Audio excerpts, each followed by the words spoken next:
नमस्कार, आप देख रहे हैं जनता टीवी। आपके साथ मैं हूं अंजलि भंडारी। नवरात्रि के पावन पर्व में मां दुर्गा की उपासना करने भर से आपके तमाम कष्ट दूर हो जाते हैं, आपके घर में सुख समृद्धि आती है। तो मां की पूजा अर्चना आपको कैसे करनी है और नवरात्रि के 7वें दिन मां कालरात्रि की पूजा अर्चना कैसे करनी है, क्या कुछ विधिशा की तरह मौजूद हैं ज्योतिषाचार्य अमित जी। स्वागत है सर आपका। नमस्कार। तो चलिए कार्यक्रम की शुरुआत करते हैं।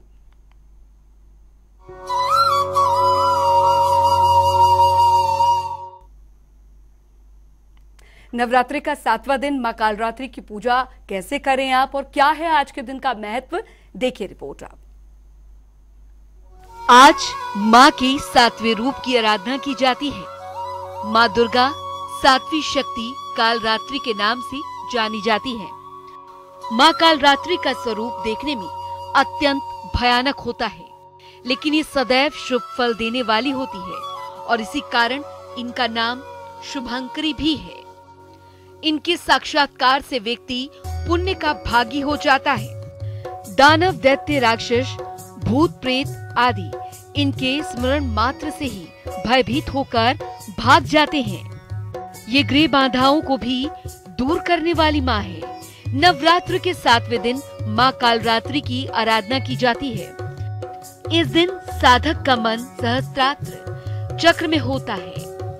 मां इस स्वरूप को अपने हृदय में अवस्थित कर साधक को एक निष्ठक भाव से उनकी आराधना करनी चाहिए। नवरात्रि के 7वें दिन सुबह नित्य क्रम निपटाने के बाद सबसे पहले नहा धोकर पूजा की चौकी पर काले रंग का कपड़ा बिछाएं। इसके बाद चौकी पर कालरात्रि मां को स्थापित करें। पूजा शुरू करने से पहले मां कालरात्रि को लाल रंग की चूनर ओढ़ाएं और इसके बाद मां को श्रृंगार का सामान अर्पित करें। श्रृंगार का सामान चढ़ाने के बाद मां के सामने दिया जलाकर मां की पूजा अर्चना करें। मां कालरात्रि को गुड़ बेहद प्रिय है, तो मां को गुड़ का भोग अर्पित करें। मां को भोग लगाने के बाद इस गुड़ के प्रसाद को सबके बीच बांट दें। ऐसा करने से सबका स्वास्थ्य उत्तम बना रहता है। यूं तो मां की आराधना करने के लिए आप किसी भी फूल का इस्तेमाल कर सकते हैं, लेकिन हिंदू धर्म में मां कालरात्रि पूजा में खास तौर पर चमेली के फूलों का इस्तेमाल करने का विशेष महत्व बताया गया है। तो मां के स्वरूप की पूजा अर्चना आपको कैसे करनी है, किन किन बातों का आपको ध्यान रखना है, इन तमाम विषयों पर बात करेंगे। अमित जी, सबसे पहले आप हमें मां के स्वरूप के महत्व के बारे में आप जरूर बताएं और साथ ही आप बताएं कि मां को किस तरीके से प्रसन्न किया जा सकता है अपनी पूजा से।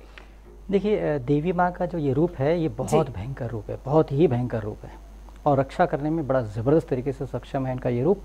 तो इसीलिए सबसे पहले आप पूजा करने की विधि समझ लीजिए, उसके बाद हम लोग विस्तार से बात करेंगे कि इनके रूप के बारे में उनको कैसे इनसे लाभ लिया जा सकता है। तो पूजा करने में जैसा आपको हर समय बताते रहें, प्रतिदिन बताएं आपको कि आप कैसे करें कि सबसे पहले तो संकल्प लेना बहुत ज़रूरी है। बिना संकल्प के अगर आप कोई भी कार्य करते हैं तो वो सफल नहीं होगा, खासतौर पे पूजा का काम जी। तो इसलिए आप संकल्प लें, अपना हाथ दाहिना हाथ ऊपर रखें, बायां हाथ नीचे रखें, जल इसमें डाल करके बोले अपना नाम, गोत्र, नक्षत्र, राशि कि आज मैं आज का भी तिथि बोले कि आज 7वीं तिथि है, तो आप बता दिएगा 7वीं को आज माँ कालरात्रि की पूजन करने जा रही हूँ। कृपा करके हे परमात्मा मुझे सहयोग करें जिससे यह मेरा पाठ, ये मेरे पूजा, जो भी जाप, जो भी आप करना चाह रहे हैं वो बोल करके ये निर्विघ्न पूर्ण हो, इसका फल मुझे तत्क्षण प्राप्त हो। इस तरह से बोल करके जल को भूमि पर सामने से गिराएं, दाएं से बाएं से न गिराएं। तो सामने से ऐसे गिराएंगे, देव तीर्थ होता है, यहाँ से ही गिरना चाहिए। उसके बाद क्या करना है, पूजा करने के पहले शुद्धि करनी बहुत ज़रूरी है। हाथ में जल लें फिर से, उसके बाद फिर जल लेकर के बोले ओम अपवित्रो पवित्रो वा सर्वावस्थां गतोऽपि वा यस्प्रेत पुंडरीकाक्ष स बाह्याभ्यंतरः शुचिः, ऐसे बोल करके उसके बाद अपने जल को अपने ऊपर छिड़क लें। तो इससे क्या होता है, आपकी शुद्धि हो जाती है। किसी वजह से अगर आप यात्रा में हैं, कोई आप नहा नहीं सकते हैं और आप पूजा करने के लिए तो पूरी तरह से शुद्ध नहीं है, तो आप ऐसा मंत्र बोल के अपने ऊपर छिड़क के भी मानस पूजा कर सकते हैं। ये बहुत अच्छा तरीका है। तो इसलिए आप शुद्ध हो गए। अब शुद्ध होने के बाद आपको पूजन करना है और आप आसन पे बैठ करके ये सब करना है। तो आसन पे बैठे हुए आपको पहले गणपति जी की पूजन करना है। गणपति जी की पूजन करने में गणपति जी को नमस्कार, हे गणपति जी आपको बारंबार नमस्कार है और आप बोल सकते हैं ओम गम गणपतये नमः करके उनको नमस्कार करें। नमः मतलब नमस्कार कर रहे हैं तो इस तरह नमस्कार करें, उसको पंचोपचार पूजा करें उनका। फल फूल मिठाई वस्त्र सुगंध 5 चीज़ें होती हैं, उनको चढ़ा करके और उसके बाद उनको दीपक जला करके उनकी आरती करें, उनको मान दें और उसके बाद बोले कि हे गणपति जी, मेरे अब तक के सारे जन्मों के पापों दोषों के लिए क्षमा करते हुए कृपा करके अवसर प्रदान करें कि मैं माँ कालरात्रि की पूजन कर सकूं और पूजन से मुझे देवी प्रसन्न हो और उसका फल मुझे तत्क्षण प्राप्त हो जाए, पूजा पूर्ण होते ही। ऐसा करके उनसे बोल करके उनका आशीर्वाद ले करके उसके बाद फिर देवी माँ की तरफ बढ़ें। देवी माँ का जो भी रूप आप पूजा के लिए रखे हुए हैं और कलश भी रखे हुए हैं, तो कलश के मध्य में देवी विद्यमान होती हैं। ऐसा करते हुए सभी देवियाँ विद्यमान होती हैं, ऐसा करते हुए आपको पूजन करना है। तो इसलिए क्या करना है कि आपको देवी माँ को नमस्कार करना है, देवी माँ नमस्कार, और उसके बाद फिर आप उनको पंचोपचार पूजा करें, उसको उनको सारी चीज़ें चढ़ाएं 1 बाय 1 करके। उसके बाद दीपक जला के उनको दीपक दिखाएं। उसके बाद फिर आप मंत्रोच्चार कर सकते हैं। उनका मंत्रोच्चार करने के लिए आपको एक मंत्र तो मैंने बता ही रखा है जी। ओम ऐं ह्रीं क्लीं चामुंडाय विच्चे। इस मंत्र के लिए कई लोगों ने पूछा कि नॉर्मली कई लोग गा करके बोलते हैं, कोई किसी तरह से भी बोल देते हैं, ऐसा नहीं है, वाइब्रेशन होना चाहिए। जैसे मैंने बोला ओम ऐं ह्रीं क्लीं चामुंडाय विच्चे, तो एकदम वाइब्रेशन होना चाहिए, गुंजत होना चाहिए, तब जाकर के फ़ायदा है, क्योंकि इसका वाइब्रेशन ही बहुत इंपॉर्टेंट है। तो इस तरह से करके आप मंत्रोच्चार करेंगे। ये नहीं कि ओम ऐं ह्रीं क्लीं चामुंडाय विच्चे ओम ऐसे करके बोलेंगे तो फिर वो उसका पावर नहीं आ पाएगा पूरी तरह से। तो इसलिए वाइब्रेशन करना है। उसके बाद फिर दूसरा है कि ओम माँ कालरात्रि देव्याय नमः, या फिर ओम माँ कालरात्रि, बारंबार नमस्कार है, आपको हिंदी में बोल सकते हैं। या फिर जो सबसे अच्छा लगता है, मुझे तो बहुत प्यारा लगता है कि या देवी सर्वभूतेषु माँ कालरात्रि रूपेण संस्थिता नमस्तस्यै नमस्तस्यै नमस्तस्यै नमो नमः। मतलब हे देवी माँ कालरात्रि के रूप में जो सभी जीवों के, सभी आत्मा के अंदर विद्यमान हैं, उन माँ कालरात्रि को मैं आपको नमस्कार करता हूँ। तो ये बहुत अच्छा आदर है, बहुत मान है कि आप चराचर जगत में विद्यमान हैं इस तरह से, इस रूप में। तो देवी माँ का पावर बढ़ा देते हैं इसमें मान देते हुए, तो ये भी बहुत अच्छा है। तो इस तरह से करके आप मंत्रोच्चार करके उसके बाद को नमस्कार करें। आप मंत्र जाप जो है वो माला से करेंगे तो बहुत अच्छा रहेगा। आप अगर टाइम नहीं है तो बहुत थोड़ा सा करना चाहते हैं थोड़ा सा कर लें, लेकिन अगर आप सही तरीके से फ़ायदा उठाना चाहते हैं तो एक माला, आपकी शुद्ध माला, उसे करें। और उसके बाद फिर क्या करें कि उनसे क्षमा मांगें कि हे देवी कृपा करके मुझे क्षमा करें यदि कोई मुझसे गलती हुई, क्योंकि मैं अज्ञानी हूँ। जो भी अपना बता दें कि आपने टीवी पे देखा या आपने सीखा कहीं से, बताते हुए कि लेकिन फिर भी मुझसे अगर भूल चुक हुई है, मुझे पता नहीं है, कृपा करके मुझे क्षमा करके मेरे प्रेम को, मेरे आदर को स्वीकार करें और मुझे आशीर्वाद प्रदान करें। उसके बाद फिर आप जल को भूमि पर डालें। भूमि पर डालने के बाद बोले ओम शक्राय नमः ओम इंद्राय नमः, ऐसे करके डालें आसन पे बैठे बैठे। उसके बाद आप आसन से उठें। ध्यान रहे भोग देवी का गुड़ है, तो गुड़ जरूर चढ़ाएं। मैंने कल कहा था कि काला गुड़ लाएं, बिल्कुल काला गुड़, सबसे शुद्ध प्योर गुड़ होता है, क्योंकि मसाला डालने से कलर तो हल्का हो जाता है लेकिन प्योरिटी नहीं रहती और दूषित हो जाता है, तो वो गुड़ नहीं चढ़ाना है। ब्रांडेड कंपनियां बना रही हैं, सील पैक करके दे रही हैं एकदम प्योर गुड़, वो गुड़ ले सकते हैं और गुड़ चढ़ाएं देवी को। देवी माँ को गुड़ प्रिय है, आपको जो प्रिय है वो भी चढ़ा सकते हैं। तो इस तरह से पहले देवी माँ को उनका प्रिय चढ़ाइए, उसके बाद आपको जो प्रिय है वो चढ़ाएं, शुद्ध चीज़ चढ़ाएं तो बेस्ट रहेगा।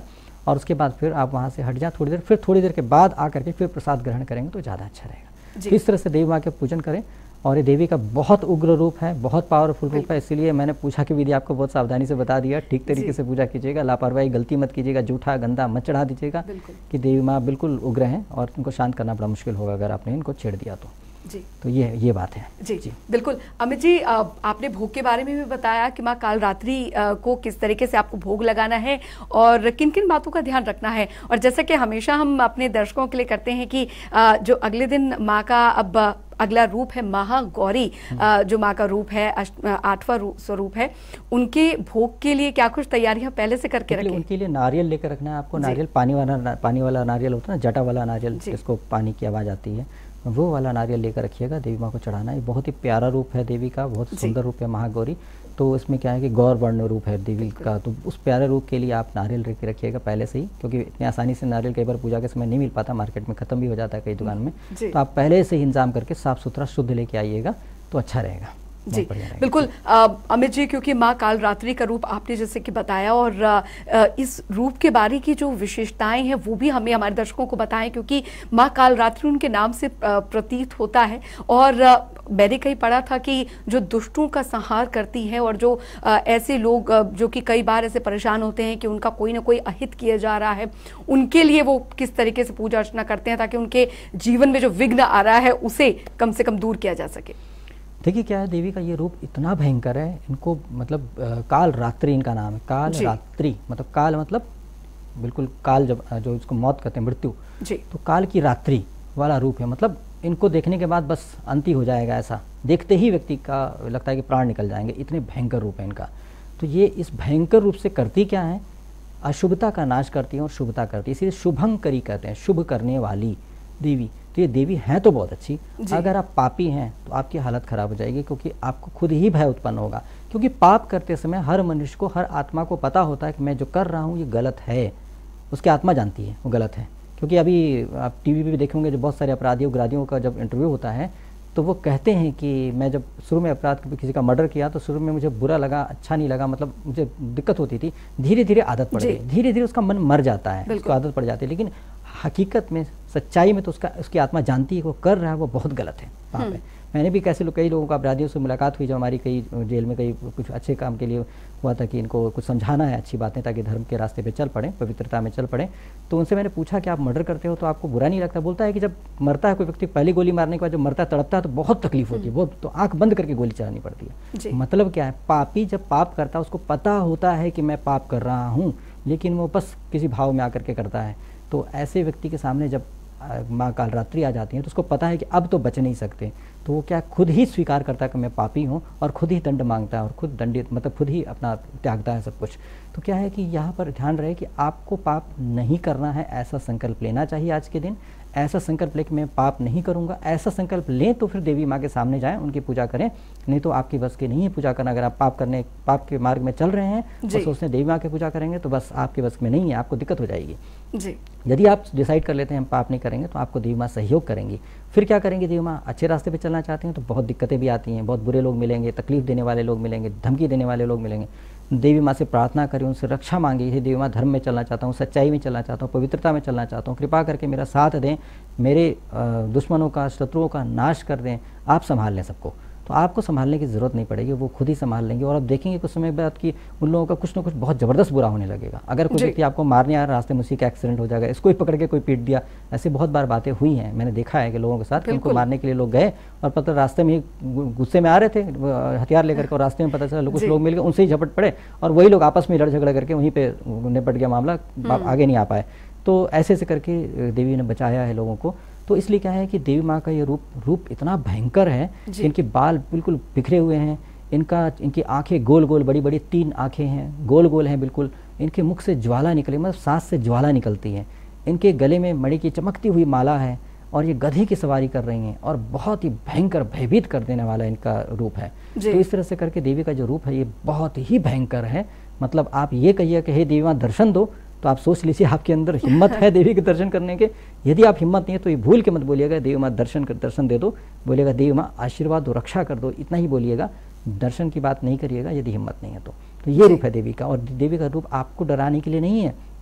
यदि आप बुरे हैं तो आपको डराने के लिए है, यदि आप बुरे नहीं है तो आपको डराने के लिए, आपके दुश्मनों को, आप बुरे लोगों को डराने के लिए है ये रूप, और उनको डराने के लिए नहीं, उनका सत्यानाश करने के लिए है। तो इसलिए क्या है कि देवी का रूप भी इसमें जो कांटा है और खड़ग है, आपने देखा होगा 2 हथियार विशेष है जो और देवियों के पास नहीं, इनके पास विशेष है। कांटा का मतलब कि किसी के अंदर डाला हुआ कांटा तो आंतड़ी बाहर लेकर के आएगा, मतलब वो सीधा वापस नहीं आता है।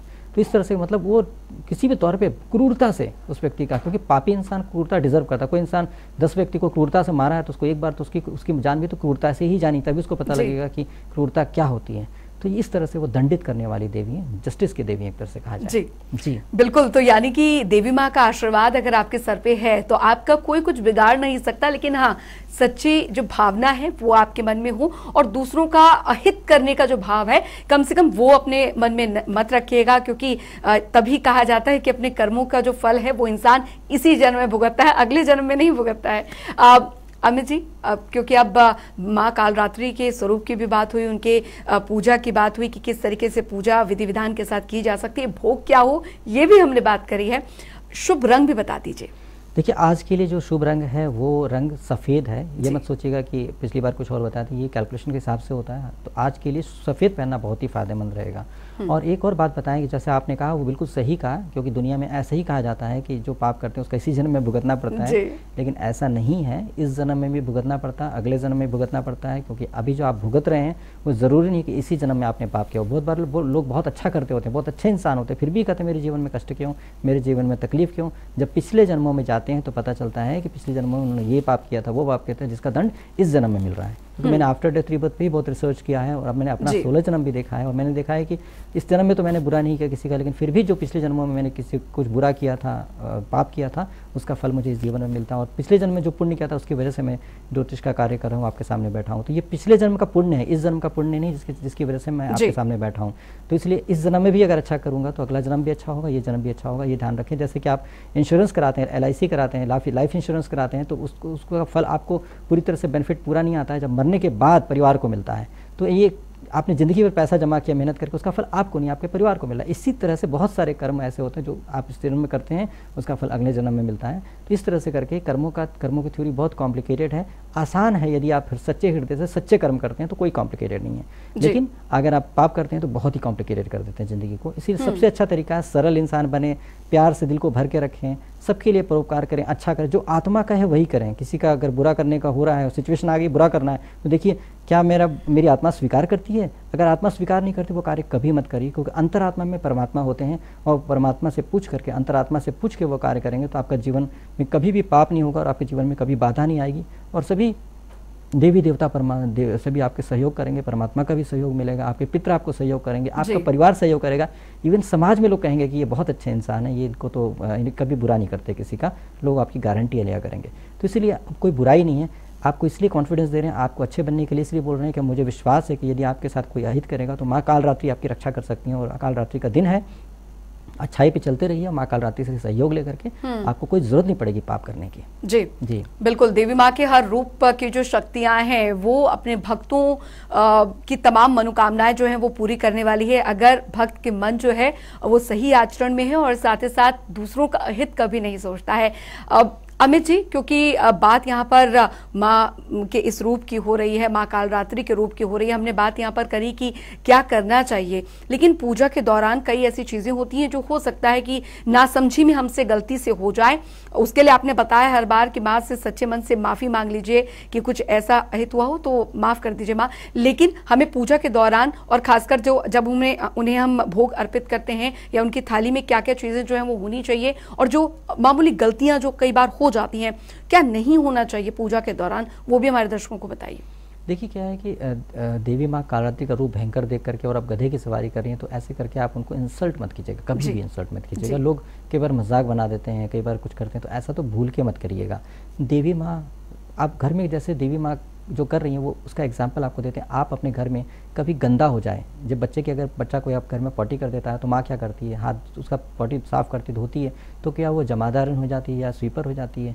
लेकिन उतनी देर के लिए होती है। वो खाना बनाती है तो अन्नपूर्णा हो जाती है, जब सफाई करती है तो जमादार की तरह सफाई करती है, जब वो आपको भोजन करा रही है तो वो अन्नपूर्णा की तरह से करा रही है, मतलब जब पैसे संभाल रही है तो लक्ष्मी की तरह संभाल रही है। तो इस तरह के बहुत सारे रूप होते हैं। तो देवी का ये रूप विनाश करने का, बुरा करने का, और देवी इस तरह से रूप बना रखी है कि इनको किसी चीज़ से फर्क नहीं पड़ता है। अगर दुश्मन, मान लीजिए कोई बहुत शुद्धि का ध्यान रखने वाली होती देवी, तो क्या है अगर वो बंदा नाले में छुप गया दुश्मन, तो उसकी तो पिटाई नहीं करती, नहीं नाले में हाथ गंदा हो जाएगा, शुद्ध हो जाएगा। तो देवी माँ यहाँ किसी भी तरह से कुछ नहीं, गधे पे बैठी है कि तू आज जाएगा काम है तो तुझे छोड़ूंगी नहीं, तो ये वाली बात है। तो इसीलिए क्या, जैसे कि मतलब किसी भी हद तक जा सकती हैं, किसी भी हद तक उसका नाश कर सकती हैं। तो इसीलिए देवी का अपमान बिल्कुल ना करें। जो भोजन चढ़ाएं, जो उनके लिए भोग चढ़ाएं, देवी का जो भी भोग लगाएं, जो आपके हृदय में है वो आप चढ़ाएं, तो पवित्रता के साथ, स्वच्छता के साथ चढ़ाएं, क्योंकि देवी के रूप से आपको कोई मतलब नहीं। आप अपनी भावना देखें, आप उनको आदर देने में क्या बेस्ट कर सकते हैं, क्योंकि देवी भूखी हैं, न देवी को वस्त्र चाहिए, न देवी के पास सब कुछ है। आप जो दे करके वो आदर देते हैं। अगर मान लीजिए कल को मोदी आपके पास, आपके घर के आसपास आते हैं, तो आप उनको अगर फूल देते हैं, वो गरीब नहीं है, या उनको कुछ खिलाते हैं, तो मोदी गरीब नहीं है कि आपके खिलाने से उनका पेट भरेगा। लेकिन आप क्या करते हैं, अपनी भावना व्यक्त करते हैं, उनको आदर देते हैं कि मतलब कि मैं आपको बहुत चाहता हूँ, आपको बहुत मानती हूँ, ऐसे करके। तो इसी तरह से देवी को भी आप जो भी अर्पित करते हैं वो अपने आदर से अर्पित करते हैं। उनको चमेली का फूल चढ़ाएं तो बहुत खुश होती हैं। चमेली के फूल में बहुत प्यारी खुशबू होती है। ज़्यादातर देवी को चमेली का फूल पसंद होता है, तो आप उनको चढ़ाएं, उनकी माला भी चढ़ा सकती हैं, सुंदर चीज़ें चढ़ाएं, और उनको बढ़िया से बढ़िया जो कुछ संभव है एक स्त्री को दिया जा सकता है उनको दें। तो उससे क्या होता है, वो आपके प्रति प्रसन्नता भाव हो जाए, ऐसा कर दीजिए। तो उससे क्या होगा कि आपके प्रति तो प्रसन्न रहेंगे, लेकिन वो दुश्मन को फिर नाश कर, जितना आपसे उनकी ट्यूनिंग अच्छी होगी उतनी आपके दुश्मनों के प्रति उनको गुस्सा आएगा कि देखो ये कितनी अच्छी है, और इसको ये लोग परेशान कर रहे हैं। क्योंकि आपके पड़ोसी अगर मान लीजिए कोई बच्चा है वो आपको बहुत प्यार करता है, बहुत प्यार करता है, तो उसको कोई पीट रहा था आप उसको जरूर रक्षा करेंगे। ऐसा होता है क्योंकि आपको उससे लगाव है, तो इसको कोई हाथ ना लगा दे, लेकिन वो गुड बॉय होना चाहिए। अगर वो बदमाश बच्चा तो कहेंगे ये तो बहुत बदमाश है, इसको जो पीट रहे हैं तो ठीक ही पीट रहे होंगे। तो इसलिए आप अगर पाप कर रहे हैं, पापी हैं, तो आपको कोई दंड तकलीफ दे रहा है तो कहेंगे ये तो पापी है। लेकिन आप अच्छे हैं और आप अच्छे से ही पेश आ रहे हैं, तमीज़ से पेश आ रहे हैं, तो आपकी रक्षा देवी करेंगे और आपके साथ उनकी ट्यूनिंग बहुत अच्छी होगी। इसीलिए उनके साथ बहुत अच्छा रिश्ता बना करके, बहुत अच्छा एक माँ के तरह से उनको आदर देते हुए अगर चलेंगे तो आपकी ज़िंदगी में बहुत आसानी होगी। और देवी तंत्र मंत्र भूत प्रेत इन सब चीज़ों का पल भर में नाश करने वाली है। मतलब बहुत ज़्यादा समय नहीं लगता है। देवी माँ का आह्वान करने से, बुलाने से ही अगर उनको आह्वान कर दिया तो ही भूत प्रेत भाग जाते हैं। मतलब अगर किसी को भूत प्रेत पकड़ रखा आपने और देवी के साधक हैं और आप माँ कालरात्रि का आह्वान करते उस बंदे को पकड़ करके, देवी माँ आपके साथ जुड़ी हुई हैं, तो भूत प्रेत भागेगा ही भागेगा, निश्चित तौर पे। ये बिल्कुल पक्की बात है, क्योंकि इस रूप में कोई भी ठहर नहीं सकता है, ऐसा रूप है देवी का। तो ये बहुत ही जल्दी अशुभता का नाश करके शुभ करने वाली हैं। और जब अशुभता नाश हो जाएगा, जब सब घर के अंदर जब सब गंदगी हट जाती है तो पवित्रता आती है ना। पवित्रता कोई चीज़ नहीं है कि पवित्रता कहीं से आती है। पवित्रता जब गंदगी हटती है, जब बुराई हटती है, तब जाकर के होता है। तो घर जैसे ही आप धो के साफ करके क्लीन कर लेते हैं तो पवित्रता आ जाती है, पवित्र हो जाता है। इसी तरह से देवी जैसे ही नेगेटिविटी का नाश करती हैं वैसे पवित्र हो जाता है, शुभ हो जाता है। इसीलिए शुभंकरी कहा गया देवी को। जी जी बिल्कुल अमित जी, क्योंकि आपने एक बार पहले बताया था कि पूरे साल में 4 बार नवरात्रे आते हैं, 2 बार गुप्त नवरात्रे होते हैं और एक चैत्र और शरद नवरात्रे होते हैं, शारदीय नवरात्रे होते हैं। तो किस तरीके से, अगर माँ की शक्तियाँ तो हमेशा से अपने भक्तों के साथ होती हैं, लेकिन कितना महत्व जो होता है खासकर जो शारदीय नवरात्र और चैत्र नवरात्र का? देखिए क्या होता है कि ये जो चैत्र नवरात्र, ये वर्ष हिंदू वर्ष शुरू होता ही, हिंदू वर्ष शुरू होता है कैलकुलेशन के हिसाब से, ये नहीं कर लिए हैं, कैलकुलेशन के हिसाब से चैत्र मास से शुरू होता है। और उसके बाद फिर सभी महीना जो है नक्षत्रों के हिसाब से रखा गया। हर महीने जब पूर्णिमा जिस नक्षत्र में आता है उसी के नाम से पूरे महीने को नाम दिया गया। मतलब नक्षत्र के हिसाब से यूं ही नाम नहीं रख लिया गया है। तो इसलिए क्या है कि सब चीज़ों का ज्योतिषी हिसाब किताब है। और ज्योतिष जो एस्ट्रोनॉमी पे, एस्ट्रोनॉमी बहुत बाद में आया है। जब वेद लिखा गया तब तो एस्ट्रोनॉमी का पता ही नहीं था, किसी को नासा था ही नहीं, नासा एग्जिस्ट ही नहीं करता था। तो इसीलिए इसमें बहुत ज़बरदस्त गहराइयाँ हैं। और जो चैत्र जो स्पर्श शुरू होता है वो शुरुआत में ही 9 दिन पूजा करके पवित्र करने का, व्यक्ति पवित्र हो जाए। और बीच में 6 महीने के बाद आ जाता है जो शारदीय नवरात्र है, तो वो भी उसमें भी पवित्रता कर जाती है। उसमें दशहरे तक पहुंच जाती है बातें। दशहरा भी बहुत अच्छा मुहूर्त होता है। तो वो पूरा पावरफुल, मतलब 4 बार मौका मिलता है अपने आप को प्योरीफाई करने का, एनर्जाइज करने का और पाप मुक्त करने का। तो धीरे धीरे क्लीन कर दें अपने आप को, तो आपकी आत्मा शुद्ध होती जाती है और आपको जिंदगी में भी दिक्कतें खत्म होती है और मृत्यु के बाद भी व्यक्ति आत्मा जो है उसका उद्धार होता है। तो इस तरह से बहुत ही महत्वपूर्ण है और इसको करना चाहिए।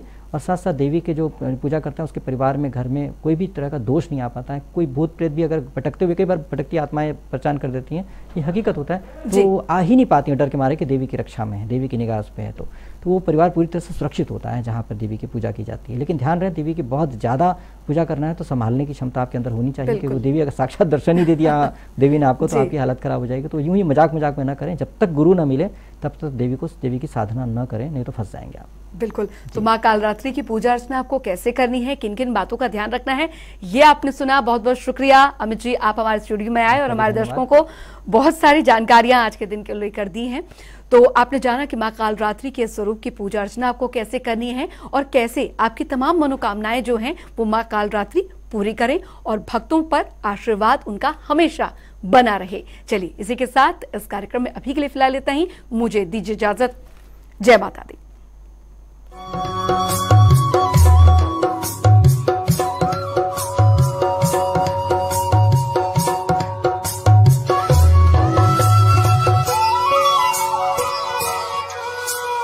Yeah.